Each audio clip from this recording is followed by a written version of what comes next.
আসসালামু আলাইকুম ভিউয়ার্স। তো আজকে আমি দুইটা বিষয় নিয়ে কথা বলবো, কারণ এই দুইটা বিষয় কিন্তু অত্যন্ত গুরুত্বপূর্ণ। কারণ আপনারা অনেক ভাই আমাকে কমেন্ট করে থাকেন যে ভাই কিভাবে অ্যাকোপনিক্স বাগানের পরিচালনাটা করেন। আরেকটা কমেন্ট আপনারা অনেকেই বেশিরভাগ করে থাকেন যে অ্যাকোপনিক্স বাগান কি লাভজনক কিনা, অ্যাকোপনিক্স বাগানে লাভবান হওয়া যায় কিনা। তো আজকে আমি দুইটা বিষয় আমি আপনাদের সাথে আলোচনা করব যে অ্যাকোপনিক্স বাগানে কিভাবে যত্ন নিতে হয় এবং কি অ্যাকোপনিক্স বাগান করলে কি লাভবান হওয়া সম্ভব কিনা। তো আপনারা যদি পুরো ভিডিওটা দেখেন তাহলে বুঝতে পারবেন। যে তো শুরুতে এই যে আপনারা দেখতেছেন যে আমি আমার টমেটো গাছের যে নিচের পাতাগুলা কেটে দিলাম। তো এই বেডটার মধ্যে কিন্তু আপনারা দেখেন যে এখানে আমার পাট শাক আছে এবং কি লাল শাকও আছে এবং কি আমার টমেটো আছে। হ্যাঁ, এই যে এখানে দেখেন, এখানে কিন্তু আমি এই বেডের মধ্যেও পাতাগুলো আমি নিচের কেটে দিব।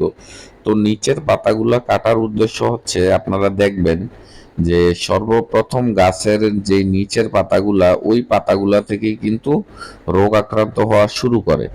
হ্যাঁ, তো আপনি যদি নিচের পাতাগুলা কেটে দেন তাহলে কিন্তু আপনার গাছটা মোটামুটি সেফ থাকে।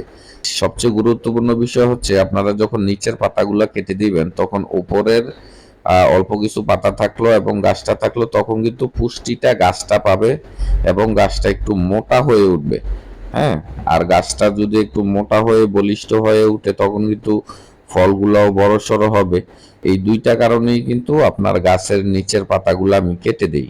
কারণ আমি তারপর ২ নাম্বার বিষয় হচ্ছে, আপনারা অনেকেই আমাকে জানতে চাইছেন যে অ্যাকুয়াপনিক্স বাগানে কি লাভবান হওয়া যায় কিনা, অ্যাকুয়াপনিক্স বাগান লাভজনক কিনা। হ্যাঁ, তো আমি এখানে পুরনো কাঠ ব্যবহার করছি এবং কি এই কাঠটাকে, পুরনো কাঠগুলোকে কেটে একটা ফ্রেম তৈরি করে নিলাম। এই ফ্রেমের উপরে আমি আমার পলিথিন কাগজগুলো দিয়ে তারপরে কিন্তু আমি ইটের খোয়াগুলো দিছি। হ্যাঁ, তারপরে এখানে আমি সাইফন সিস্টেম করে নিছি যাতে বেডের এক মাথা দিয়ে পানিটা ফেলতে পারি এবং অপর প্রান্ত দিয়ে পানিটা ফিল্টারিং হয়ে পরিষ্কার হয়ে আবার মাছের ট্যাঙ্কে ফেরত যায়। তো সেই ক্ষেত্রে কিন্তু এখানে বেশি টাকা খরচ হয় নাই। হ্যাঁ, ধরুন আর ১৫০ থেকে ২০০ টাকার পলিথিন এবং পুরনো কাঠ থাকলে অথবা মাচা কিনতে চাইলে হয়তো একটা মাচা দিয়ে এরকম একটা বেড তৈরি করতে পারবেন। তো একটা মাচার দাম ২ থেকে ২৫০ টাকা। আর এখানে ইটের খোয়া যেগুলো আছে, এখানে ধরেন আপনি ৩ ফুট ইটের খোয়া, তো এখানেও আপনি ২ থেকে ২৫০ টাকা, প্রায় মনে করেন ৬০০-৭০০ টাকার মধ্যে একটা বেড তৈরি করে নিলেন। হ্যাঁ, মাছের ট্যাঙ্কটাও কিন্তু আমি বেশি টাকা খরচ করি নাই। হ্যাঁ, মোটামুটি ১৫,০০০ টাকার মতো আমি খরচ করছি, কিন্তু এখান থেকে কিন্তু আমি সারা বছর টমেটো, তারপরে শাক সবজি, সাথী ফসল হিসাবে যেগুলো দেই, শাক সবজি, ধনেপাতা, মরিচ, বেগুন, মাছ, তো সেক্ষেত্রে অ্যাকোয়াপনিক্সের লস নাই।